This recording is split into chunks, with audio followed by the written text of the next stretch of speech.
Narayamban. In my language, that means welcome everybody. My name is Eric Law. I'm a very proud Bigambul Wakka man. Now I put Bigambul in because that's my mother's country. Wakka, where we are now, is where I was born, where I was raised, and this is my great-grandmother's country.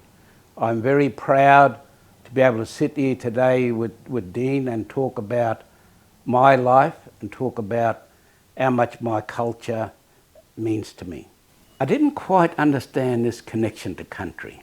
Like, I'm an educated man. I've been to university and I've done all that stuff, but I could not understand this connection to country. I lived in Mergen with my wife and children for about 25 years. And I had this mental sort of message that I'm here on Wakka land, so I'm all right. I don't have to be connected to country. But then my wife and I and our youngest daughter moved out to Cherbourg about 5 years ago. And the first morning that I woke up, I had no shoes on and I walked outside and there was the grass and my feet was on that and just everything washed off me. And in front of me was the spirit of my dad that said, "Welcome home, son." Now, from that time on, I now know what connection to country is.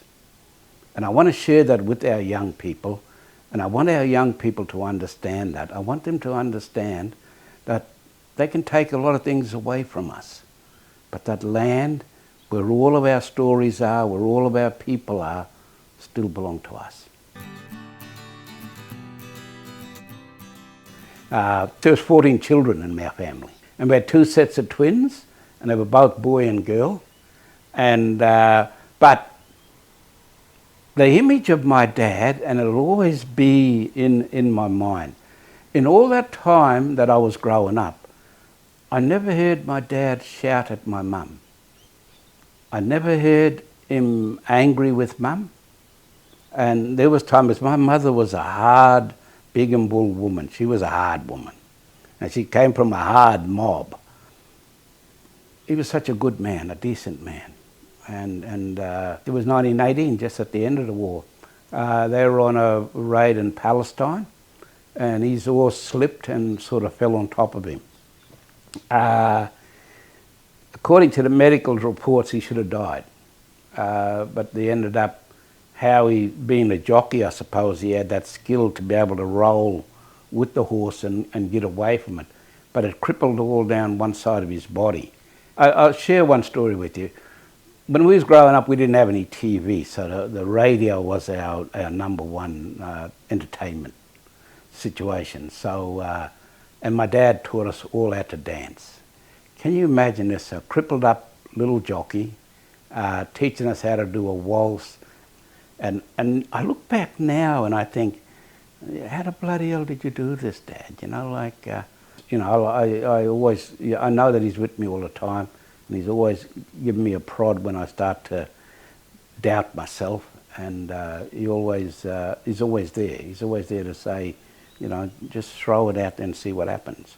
When this place was set up in 1903, you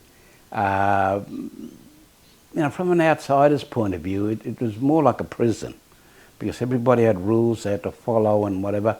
And some of those rules, or most of those rules, just were terrible. Like his job here in Cherbourg was to be the go-between between the people and the superintendent. So he tried to squash everything before they got to the superintendent, because he knew once they got to the superintendent, it would just always be punishment. Now, the superintendent at the time here had the right to open up every letter that came into the place. So one day my dad and my uncle were sitting around, and they said, "Now, we got to work out a way to get around this." And it was actually my mum and my auntie who came up with the idea. They came up with this idea of saying, why not have another mail bag? And my mum said, I could make a bag. So she made a bag, and then what my uncle did was collect the mail from Mergen. Halfway home he'd stop and he'd sort out the private mail. And he'd put that private mail into the bag that Mum made, and put it under that last bridge that he comes across. Dad would organise someone on the Monday to be the collector of the mail for that week. that person would go down, pick up the mail, distribute it around the community, put the empty bag there for the next day. Our old people had that wisdom. They had their wisdom how to get around it.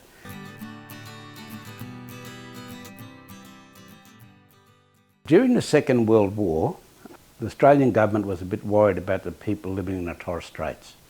So what they did was they brought all the Torres Strait Island people down here to Cherbourg. And this boys' dormitory where we're sitting now was, for want of a better word for today, an evacuation centre. So they lived here for about 3 or 4 years. Now in this group that came down was a young boy and a young girl from Darnley Island. Now they grew up to be a man and woman, and they married and they had this son. Now he grew up to be a man and he also grew up to be a teacher.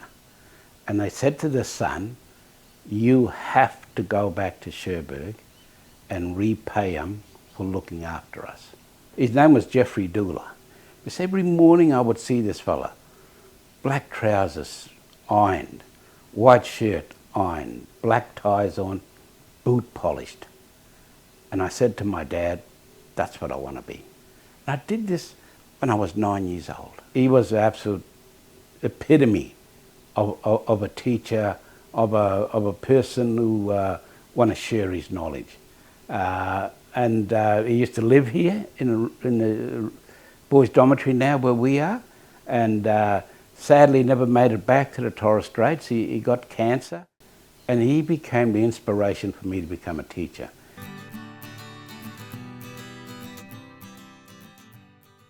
I was in the first group of Aboriginal people to go to university in Australia.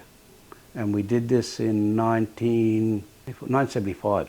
And we went to the Townsville College of Advanced Education in those days, which is now the James Cook University. And we were the first group to go through. I remember when I was a teacher, you know, I was always well organised. Back in those days, we used to have lesson plans. And sometimes I would think, you know, am I getting this message across to these young people? And I remember, I think I was in Townsville about 30 years later, and this young girl came up to me and she said, how are you, uncle? And I didn't know her face or name. I said, oh, Bob, I said, I don't know your name. Can you? And she told me her name, and she was one of my students. She said, you know what? She said, I didn't have an opportunity to tell you, but you inspired me. You inspired me to become a lawyer. Now I'm a partner in a law firm. And she said, I thank you every day of my life. And then she gave me the biggest hug. She said, I haven't been able to get in touch with you. She said, I knew if I could send something to Cherbourg, it would get to you. But I was on the off chance that I wanted to meet you and tell you this in person. And then I thought, well, somebody was listening to me in the classroom.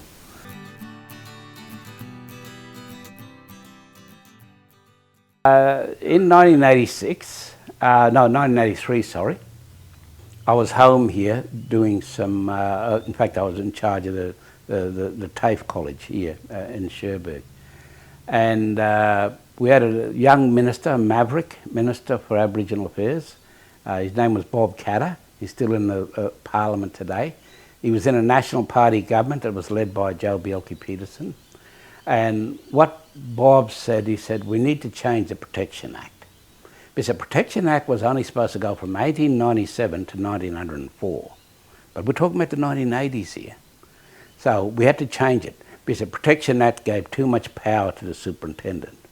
So he said, what I want to do, this is Bob speaking, is I want to establish councils. And I want our Aboriginal communities to be normal communities, to be normal Aboriginal communities, which are special because they have a connection to the land and they have a connection to culture. But I want them to be in a council way, which was the closest thing he had today to a yarning circle. And so he said this is what he wanted. So he enlisted the support of me and another wonderful Aboriginal man from Hopevale named Lester Rosendale. Now Lester is not with us anymore, he passed away, but it's such a wonderful man. And between the three of us, we changed the legislation. But we had to rattle a few cages in that process. And the one big rattle was then to establish me as the first Aboriginal and only Aboriginal superintendent of a community in Queensland. And that's when we certainly rattled a chain. Well, my term as a superintendent here was very much a big yarning circle, and that's all it was. And in my military, I had that experience of delegating authority to people, and it's authority to our people who didn't have that authority before. I said, this is what I'm wanting you to do. I'm asking you to do this, not for the government, but for this community, for our mob. And that's how we got through it.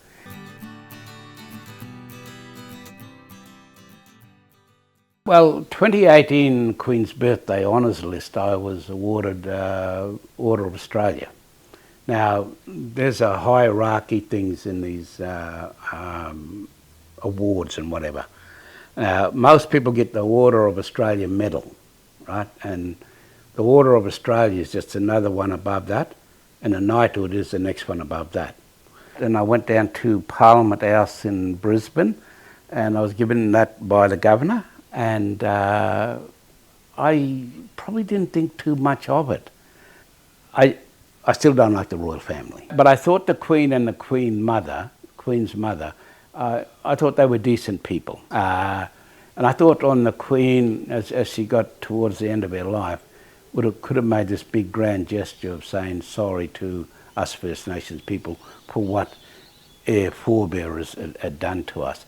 But that sort of, I was in two minds what to accept it, but again the spirit of my old dad said, you deserve, because my dad was also awarded a British Empire medal, and that was he was part of the King's honour list to get that. So he has a British Empire medal, and I have the Order of Australia.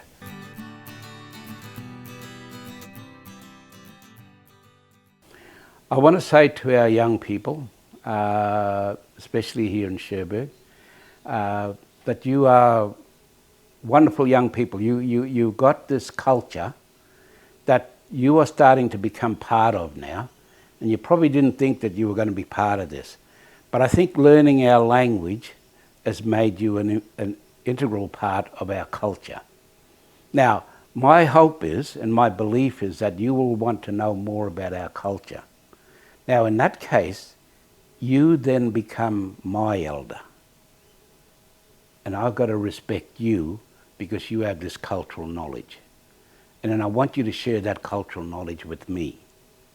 Now, once you become an elder, that doesn't mean to say you become a bully. You become a person who's got this wisdom and a person who's got this knowledge. Now, you might only be 8 or 9. You've still got this wisdom. Now, the other thing I want to say to you young people is this, is that the same blood that's going through your body is going through your ancestors' body. And your ancestors are watching you. And they're saying, we want you to be smart. We want you to be respectful. We want you to be caring and sharing, which is the basis of our culture. But you are my elders, you young people. You're going to teach me. I know some of our language, and I'm going to hang around hopefully long enough to learn it all, but you're going to teach me. You are my elders. I'm going to respect you, and I hope that you will respect me as an older person.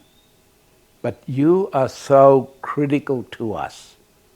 I think we are now in the stage of our history is that if we don't get this right, you lot don't move on and become doctors, scientists, lawyers and all that, then I think our old culture, which is 60,000 years old, is somehow going to come to an end. And I don't want that to happen. I want you lot to be the frontline troops to take this on, and then I want you to be able to educate your children and your grandchildren to do it. And there's two things I want you to do. I want you to be strong in your culture. Learn as much as you can about our culture. Now, do you know this fellow's doing a show for me here has also done something with Uncle Boomy. I want you to watch that. I want you to listen. I want you to soak everything up. And then I want you to get a good education. You do those two things and nobody will be able to stand up against you. To our young people, I say this. You've got to believe and you've got to trust yourself sometimes. But you've got to believe that the spirits of your ancestors are always there. And you've got to have the courage to be able to talk to our ancestors. Now, don't care what other people think about you. You've got to have that courage. You've got to have that courage to say to this old man, help me. I don't know what I'm doing. I don't know where I'm going. I need you to be able to help me. Now, that old fella is going to help you in a variety of ways. He's not going to come and grab you by the hand and show you.